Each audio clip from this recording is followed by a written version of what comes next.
L'an dernier, la récolte avait été catastrophique. Cette année, au contraire, on croule sous des tubercules. Cette année, nous avons trop de pommes de terre par rapport à nos besoins et surtout, on n'a plus de place pour les stocker. Donc, plutôt que de les faire partir pour le bétail, on a préféré faire une bonne action et les donner pour les démunis. La bonne action, elle est mise en place par une ASBL, Foodwi. Elle joue un rôle d'interface.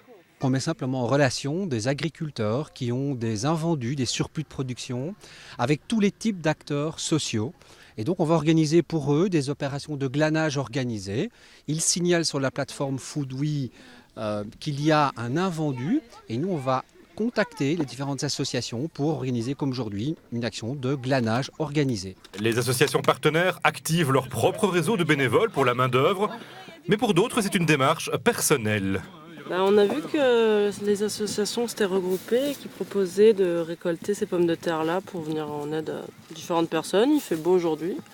On s'est dit pourquoi pas venir donner un coup de main. Moi, j'avais jamais fait ça, de ramasser des pommes de terre. Les gens peuvent un peu se rendre compte de ce que nous vivons au quotidien et en même temps se rendre compte un peu d'où vient la nourriture. On voit qu'il y a pas mal d'enfants qui sont venus et je trouve ça très très bien. Comme ça, ils peuvent réaliser vraiment d'où vient ce qu'ils ont dans leurs assiettes. Le système fonctionne depuis 3 ans. Foodwi a d'ailleurs reçu plusieurs prix pour son action. Alors aujourd'hui, on a à peu près 180 entités qui se sont inscrites sur foodwi.be, qui sont soit des gens qui veulent donner, soit des associations qui sont intéressées à récupérer.